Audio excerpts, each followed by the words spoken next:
அனைவரையும் காலம் கடந்து யூடியூப் சேனல் உங்களை வரவேற்கிறது. நம்ம இந்த FIFA வேர்ல்டு கப்பை யார் ஜெயிப்பான் அப்படின்னு சொல்லிட்டு நம்ம சொல்லியிருந்தோம். இப்போ வந்து குவார்டர் ஃபைனல் வரைக்கும் வந்தாச்சு மேட்ச். இப்போ சில விஷயங்கள் எந்த டீம் ஜெயிக்க போகுது அப்படிங்கிற ஒரு சின்ன அனலைசிஸ். நம்ம ஏற்கனவே நம்ம சொல்லியிருந்தது என்னென்ன, மெக்சிகோ ஜெயிக்கும் அப்படிங்கிறத கொஞ்சம் ஸ்ட்ராங்காக சொல்லியிருந்தோம். ஏன்னா நம்ம லிஸ்ட் கொடுத்துருந்தோம், அதில் ஃபர்ஸ்ட் ப்ரிஃபரன்ஸாக மெக்சிகோ வச்சுருந்தோம்.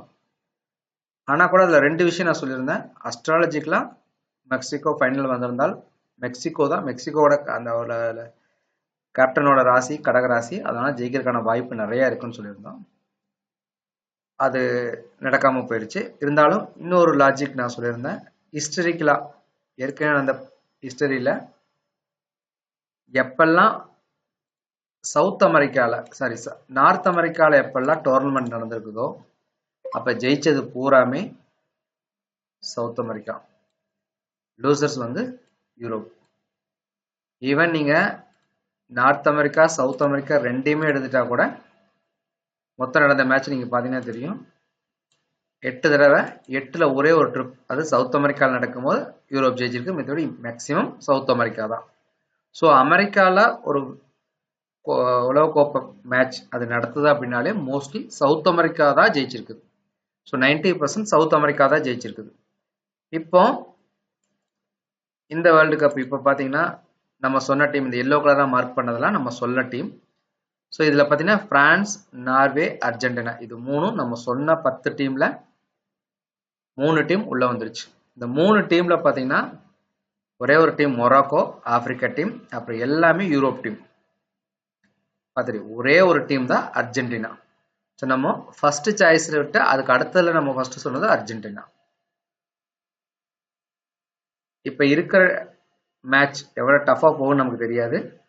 ஆனால் ஏற்கனவே நடந்த வரலாறு உண்மை அப்படின்னா அர்ஜென்டினா தான் இந்த தடவை வந்து கப் அடிக்கிறதுக்கான வாய்ப்புக்கு. நான் லாஸ்ட் டைமே சொல்லியிருந்தேன், மெக்சிகோ வந்து நார்த் அமெரிக்கா ஒரு ஃப்ளூக்ல, அதாவது ஒரு அஸ்ட்ராலஜிக்கலாக வந்தால் வரலாம். ஆனால் ஹிஸ்ட்ரிக்கில் என்ன நடந்ததுன்னா ஒரு சவுத் அமெரிக்கா தான் கப் அடிச்சிருக்குது அப்படின்னு நம்ம தெளிவாக சொல்லியிருந்தோம்.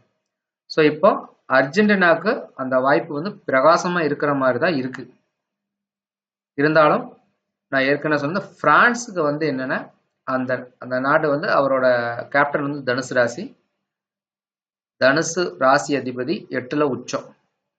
ஸோ திடீர் அதிர்ஷ்டம் அப்படி ஒரு விஷயம் நடந்தா, ஏன்னா எப்படி இருந்தாலும் இந்த 4 டீம்ல ஒரு டீம் ஃபைனல் போகுது, இந்த 4 டீம்ல ஒரு டீம் ஃபைனல் போகுது. ஏன்னா ஸ்பிளிட் பண்ணி வரும்போது ஸோ இந்த பிரான்ஸோ எது வருதுன்னு நமக்கு தெரியாது ஃபைனல். ஆனால் இந்த டீம்ல நார்வே, இங்கிலாந்து, இதில் யார் ஜெயிக்கிறாங்களோ அவங்க வந்து செமிஃபைனல். இதில் சுவிட்சர்லாந்து, அர்ஜென்டினா யார் ஜெயிக்கிறாங்களோ செமிஃபைனல். ஸோ இந்த நாளில் பார்த்தீங்கன்னா மோஸ்ட்லி அர்ஜென்டினா வந்துடும். ஃபைனலில் இந்த நாளில் யார் வரப்போகிறாங்க அப்படிங்கிறத பிக் கொஸ்டின் மார்க்கு. அது எதுவாக இருந்தாலும் இப்போ நான் சொல்கிறது அர்ஜென்டினாவுக்கு வாய்ப்பு அதிகம். அப்படி அர்ஜென்டினா வரல அப்படின்னா ஃப்ரான்ஸு, நார்வே, இந்த 3 சாய்ஸ் தான் சொல்லியிருந்தேன். இந்த 3ல் ஏதோ ஒன்று ஜெயிக்கும் அப்படிங்கிறதான் என்னோட ப்ரெடிக்ஷன். நான் சொன்ன 10 டீமில் 3 டீம் குவார்டர் ஃபைனலுக்கு வந்தாச்சு.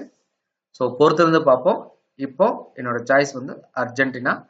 அது ஒரே காரணம், ஏற்கனவே நடந்த நார்த் அமெரிக்காவில் ஒவ்வொரு டீமும் மேட்ச் நடக்கும்போதெல்லாம் சவுத் அமெரிக்கா டீம் தான் வின் பண்ணியிருக்கு. அந்த ஒரே காரணத்துக்காக நான் வந்து அர்ஜென்டினா வந்து ஜெயிக்கும் அப்படின்னு வந்து சொல்கிறேன். சரிங்களா, பார்ப்போம் என்ன நடக்குங்கிறது. அதுக்கு மேலே நம்ம ப்ரெடிக்ஷன் நம்ம சொல்கிறோம், அதுக்கு மேலே ஆண்டவனோட அருள், அவ்வளோதான். ஏற்கனவே ஒரு ட்ரிப் வந்து அர்ஜென்டினா வந்து கப் அடிச்சிருக்குது 1986 நார்த் அமெரிக்காவில் நடக்கும்போது. ஸோ இந்த தடவை என்ன நடக்குங்கிறது நம்ம பார்த்துருவோம்.